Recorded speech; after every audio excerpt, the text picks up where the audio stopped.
कल्पना करो, एक ऐसी दुनिया जहां मशीनें सोच सकती हैं, सीख सकती हैं और इंसानों की तरह तर्क कर सकती हैं। यह विचार जितना रोमांचक है, उतना ही पुराना भी है। इंसानों ने हमेशा से ऐसी मशीनों की कल्पना की है जो न केवल शारीरिक कार्य कर सकें, बल्कि मानसिक कार्य भी कर सकें। यह कोई नया विचार नहीं है।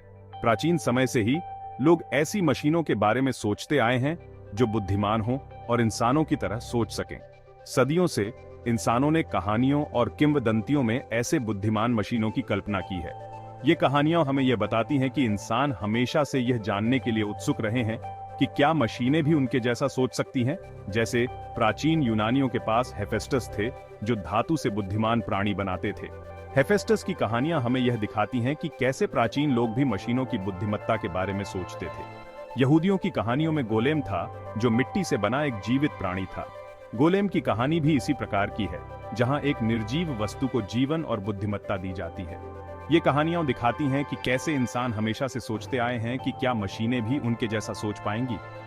यह विचार सदियों से मानव मस्तिष्क में गूंजता रहा है, और हालांकि ये शुरुआती कल्पनाएं सिर्फ कहानियों तक ही सीमित रहीं, लेकिन इन्होंने उस जिज्ञासा को जन्म दिया जिससे आगे चलकर आर्टिफिशियल इंटेलिजेंस का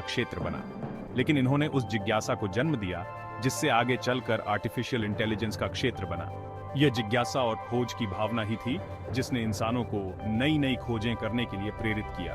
औद्योगिक क्रांति के दौरान जटिल मशीनों के आविष्कार ने इस जिज्ञासा को और बढ़ा दिया। मशीनों की जटिलता और उनकी क्षमताओं ने लोगों को यह सोचने पर मजबूर कर दिया कि क्या मशीनें भी सोच सकती हैं।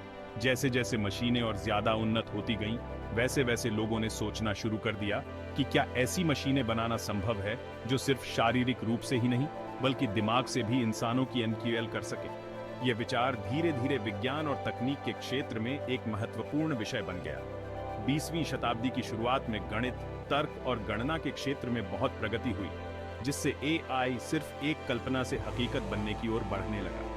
गणित और तर्क के क्षेत्र में हुई प्रगति ने एआई के विकास में महत्वपूर्ण भूमिका निभाई, जिससे एआई सिर्फ एक कल्पना से हकीकत बनने की ओर बढ़ने लगा। शुरुआती कंप्यूटर और गणना उपकरणों ने इस दिशा में महत्वपूर्ण कदम उठाए। इस परिवर्तनकारी यात्रा में एक महत्वपूर्ण व्यक्ति थे ब्रिटिश गणितज्ञ और कंप्यूटर वैज्ञानिक एलन ट्यूरिंग।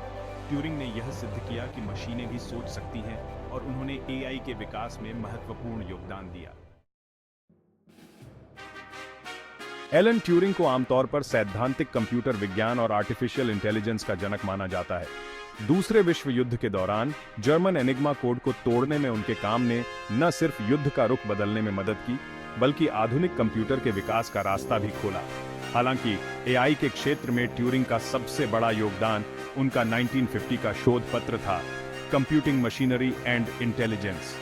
इस पत्र में ट्यूरिंग ने यह जानने के लिए कि क्या कोई मशीन सोच सकती है, एक परीक्षण का प्रस्ताव रखा, जिसे आज हम ट्यूरिंग टेस्ट के नाम से जानते हैं। इस परीक्षण में एक इंसान टेक्स्ट के जरिए एक इंसान और एक मशीन दोनों से बात करता है। अगर वो इंसान यह नहीं पहचान पाता कि दोनों में से कौन मशीन है, तो मशीन ने परीक्षण पास कर लिया है और माना जाता है कि वो इंसानों की तरह सोच सकती है। ट्यूरिंग टेस्ट एआई के क्षेत्र के लिए एक मानक बन गया, जिसने शोधकर्ताओं को यह पता लगाने की चुनौती दी कि क्या मशीनें सचमुच इंसानों की तरह सोच सकती हैं। हालांकि ट्यूरिंग टेस्ट की अपनी कुछ सीमाएं हैं और इसको लेकर आज भी बहस होती है, लेकिन शुरुआती दिनों में इसने एआई अनुसंधान को एक दिशा दी। आर्टिफिशियल इंटेलिजेंस शब्द सबसे पहले 1956 की गर्मियों में डार्टमाउथ कॉलेज में हुई एक ऐतिहासिक कार्यशाला में इस्तेमाल किया गया था। यह कार्यशाला कंप्यूटर विज्ञान के इतिहास में एक मील का पत्थर साबित हुई, जिसने भविष्य के लिए एआई अनुसंधान की नींव रखी। जॉन मैकार्थी द्वारा आयोजित इस कार्यशाला में कंप्यूटर विज्ञान, गणित, तर्कशास्त्र और अन्य क्षेत्रों के बड़े बड़े शोधकर्ता एक साथ आए थे। इस कार्यशाला का महत्व इस बात से भी समझा जा सकता है कि इसमें शामिल वैज्ञानिकों ने अपने अपने क्षेत्रों में पहले से ही महत्वपूर्ण योगदान दिया था। इस कार्यशाला का उद्देश्य था यह पता लगाना कि सीखने और बुद्धिमत्ता को कैसे परिभाषित किया जाए और ऐसी मशीनें बनाई जाएं जो भाषा का उपयोग कर सकें, नए विचार और अवधारणाएं बना सकें और उन समस्याओं को हल कर सकें जो अभी तक सिर्फ इंसान ही हल कर सकते हैं। यह एक महत्वाकांक्षी लक्ष्य था, लेकिन इसमें शामिल वैज्ञानिकों का विश्वास था कि यह संभव है। नए विचार और अवधारणाएं बना सकें और उन समस्याओं को हल कर सकें जो अभी तक सिर्फ इंसान ही हल कर सकते हैं। इस कार्यशाला में कई महत्वपूर्ण प्रश्न उठाए गए, जैसे कि क्या मशीनें सोच सकती हैं, क्या वे सीख सकती हैं, और अगर हाँ तो कैसे उन समस्याओं को हल कर सकें जो अभी तक सिर्फ इंसान ही हल कर सकते हैं और खुद को बेहतर बना सकें। इस कार्यशाला में भाग लेने वाले वैज्ञानिकों ने इन प्रश्नों के उत्तर खोजने के लिए अपने अपने दृष्टिकोण और विधियों का उपयोग किया और खुद को बेहतर बना सकें। इस कार्यशाला ने एआई अनुसंधान के लिए एक महत्वपूर्ण मोड़ साबित हुई, जिसने इसे एक अलग क्षेत्र के रूप में स्थापित किया और इसके शुरुआती वर्षों को आकार दिया। इस कार्यशाला के परिणाम स्वरूप एआई अनुसंधान में एक नई ऊर्जा और दिशा मिली। डार्टमाउथ कार्यशाला एआई अनुसंधान के लिए एक महत्वपूर्ण मोड़ साबित हुई, जिसने इसे एक अलग क्षेत्र के रूप में स्थापित किया और इसके शुरुआती वर्षों को आकार दिया।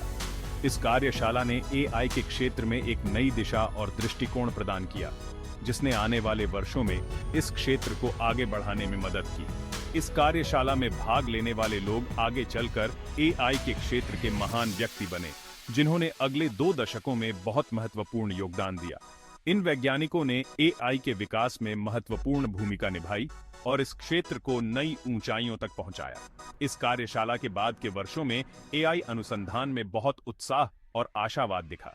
शोधकर्ताओं ने नए नए प्रयोग किए और एआई के विभिन्न पहलुओं का अध्ययन किया। इस दौरान कई महत्वपूर्ण प्रगति हुई, जिसने एआई के क्षेत्र को और भी मजबूत बनाया। शोधकर्ताओं ने ऐसे प्रोग्राम बनाए जो खेल खेल सकते थे और यह दिखाया कि मशीनें भी जटिल कार्य कर सकती हैं। इन प्रोग्रामों ने यह साबित किया कि एआई का उपयोग मनोरंजन के क्षेत्र में भी किया जा सकता है, प्रमेय सिद्ध कर सकते थे, और यह दिखाया कि एआई का उपयोग गणित और विज्ञान के क्षेत्र में भी किया जा सकता है। इन प्रोग्रामों ने यह साबित किया कि मशीनें भी जटिल गणितीय समस्याओं को हल कर सकती हैं और सामान्य भाषा को समझ और उसका उपयोग कर सकते थे। यह एआई के विकास में एक महत्वपूर्ण कदम था, जिसने यह दिखाया कि मशीनें भी मानव भाषा को समझ सकती हैं और उसका उपयोग कर सकती हैं। इन शुरुआती सफलताओं ने लोगों को यकीन दिला दिया कि इंसानों जैसा सोचने वाला एआई बस कुछ ही साल दूर है। इस आशावाद ने एआई अनुसंधान को और भी गति दी और नए नए प्रयोगों और अनुसंधानों को प्रेरित किया। हालांकि एआई के क्षेत्र को जल्द ही ऐसी चुनौतियों का सामना करना पड़ा जो दूर करने में बहुत कठिन साबित हुई। इन चुनौतियों ने यह दिखाया कि एआई का विकास उतना आसान नहीं है जितना पहले सोचा गया था और इसके लिए और भी अधिक शोध और प्रयास की आवश्यकता है। 1970 के दशक के अंत तक एआई अनुसंधान एक ऐसे दौर में पहुंच गया जिसे एआई सर्दी कहा जाता है। यह वह समय था जब एआई के क्षेत्र में प्रगति लगभग ठहर सी गई थी। यह निराशा और धन की कमी का समय था। कई कारणों से यह एआई सर्दी आई। सबसे पहले, एआई शोधकर्ताओं को बहुत सी तकनीकी चुनौतियों का सामना करना पड़ रहा था। शुरुआती एआई सिस्टम कुछ खास काम करने में तो अच्छे थे, लेकिन ज्यादा जटिल कामों को नहीं कर पाते थे। उन्हें उन समस्याओं से जूझना पड़ता था जिनके लिए सामान्य ज्ञान, तर्क और सीखने की जरूरत होती है, यानी ऐसी क्षमताएं जो इंसानों के लिए तो आसान होती हैं, लेकिन मशीनों के लिए एनक्यूएल करना बहुत मुश्किल होता है। इसके अलावा कंप्यूटिंग शक्ति और डेटा की सीमा भी एक बड़ी बाधा थी। एआई एल्गोरिदम को बड़ी मात्रा में डेटा और कंप्यूटर संसाधनों पर प्रशिक्षित करने की आवश्यकता होती है, जो उस समय बहुत कम थे। इन सीमाओं ने एआई अनुसंधान की प्रगति को बहुत धीमा कर दिया। इससे कुछ वैज्ञानिकों ने एआई के दीर्घकालिक लक्ष्यों पर ही सवाल उठाना शुरू कर दिया। इसके अलावा एआई अनुसंधान अपने शुरुआती वादों को पूरा करने में विफल रहा, जिसके कारण सरकारी एजेंसियों ने भी पैसा देना बंद कर दिया और आगे की प्रगति रुक गई। एआई सर्दी एआई अनुसंधान के लिए एक कठिन समय था, लेकिन इससे इस क्षेत्र ने बहुत कुछ सीखा। इसने उन क्षेत्रों की पहचान करने में मदद की जहां और अधिक शोध की आवश्यकता थी, और इसने ज्यादा मजबूत और स्केलेबल एआई सिस्टम विकसित करने की आवश्यकता पर प्रकाश डाला। इस समय के दौरान शोधकर्ताओं ने यह समझा कि एआई को सफल बनाने के लिए केवल तकनीकी प्रगति ही नहीं, बल्कि एक मजबूत बुनियादी ढांचे की भी आवश्यकता है। उन्होंने यह भी महसूस किया कि एआई को अधिक प्रभावी बनाने के लिए उसे अधिक डेटा और बेहतर कंप्यूटिंग संसाधनों की आवश्यकता होगी। इसने भविष्य के एआई अनुसंधान के लिए एक नई दिशा निर्धारित की। इस समय के दौरान कई वैज्ञानिकों ने एआई के विभिन्न पहलुओं पर गहन अध्ययन किया और नई तकनीकों को विकसित करने के प्रयास किए। उन्होंने यह भी समझा कि एआई को मानव बुद्धिमत्ता के करीब लाने के लिए उसे अधिक जटिल और विविध समस्याओं को हल करने में सक्षम होना चाहिए। इसने शोधकर्ताओं को एआई के विभिन्न क्षेत्रों में नए दृष्टिकोण अपनाने के लिए प्रेरित किया। उन्होंने यह भी महसूस किया कि एआई को अधिक प्रभावी बनाने के लिए उसे अधिक डेटा और बेहतर कंप्यूटिंग संसाधनों की आवश्यकता होगी। इसने भविष्य के एआई अनुसंधान के लिए एक नई दिशा निर्धारित की। इस समय के दौरान कई वैज्ञानिकों ने एआई के विभिन्न पहलुओं पर गहन अध्ययन किया और नई तकनीकों को विकसित करने के प्रयास किए। उन्होंने यह भी समझा कि एआई को मानव बुद्धिमत्ता के करीब लाने के लिए उसे अधिक जटिल और विविध समस्याओं को हल करने में सक्षम होना चाहिए। इसने शोधकर्ताओं को एआई के विभिन्न क्षेत्रों में नए दृष्टिकोण अपनाने के लिए प्रेरित किया। एआई सर्दी के दौरान शोधकर्ताओं ने यह भी सीखा कि एआई को सफल बनाने के लिए केवल तकनीकी प्रगति ही नहीं, बल्कि एक मजबूत बुनियादी ढांचे की भी आवश्यकता है। इसने भविष्य के एआई अनुसंधान के लिए एक नई दिशा निर्धारित की। इस समय के दौरान कई वैज्ञानिकों ने एआई के विभिन्न पहलुओं पर गहन अध्ययन किया और नई तकनीकों को विकसित करने के प्रयास किए। उन्होंने यह भी समझा कि एआई को मानव बुद्धिमत्ता के करीब लाने के लिए उसे अधिक जटिल और विविध समस्याओं को हल करने में सक्षम होना चाहिए। इसने शोधकर्ताओं को एआई के विभिन्न क्षेत्रों में नए दृष्टिकोण अपनाने के लिए प्रेरित किया। उन्होंने यह भी महसूस किया कि एआई को अधिक प्रभावी बनाने के लिए उसे अधिक डेटा और बेहतर कंप्यूटिंग संसाधनों की आवश्यकता होगी। इसने भविष्य के एआई अनुसंधान के लिए एक नई दिशा निर्धारित की। इस समय के दौरान कई वैज्ञानिकों ने एआई के विभिन्न पहलुओं पर गहन अध्ययन किया और नई तकनीकों को विकसित करने के प्रयास किए। 1980 के दशक में विशेषज्ञ प्रणालियों के आने से एआई अनुसंधान में एक बार फिर तेजी आई। विशेषज्ञ प्रणालियां ऐसे एआई प्रोग्राम हैं जिन्हें किसी खास क्षेत्र में मानव विशेषज्ञों के ज्ञान और तर्क क्षमताओं की एनक्यूएल करने के लिए डिजाइन किया जाता है। ये प्रणालियां अगर तो नियमों के एक समूह का उपयोग करके काम करती हैं, जो उन्हें इनपुट डेटा के आधार पर निर्णय लेने और सुझाव देने की अनुमति देता है। विशेषज्ञ प्रणालियां चिकित्सा निदान, वित्तीय विश्लेषण और इंजीनियरिंग डिजाइन जैसे क्षेत्रों में बहुत सफल साबित हुईं। उदाहरण के लिए 1970 के दशक में विकसित MYCIN विशेषज्ञ प्रणाली रक्त संक्रमण का निदान करने में सक्षम थी और यह डॉक्टरों को इलाज के लिए सुझाव दे सकती थी।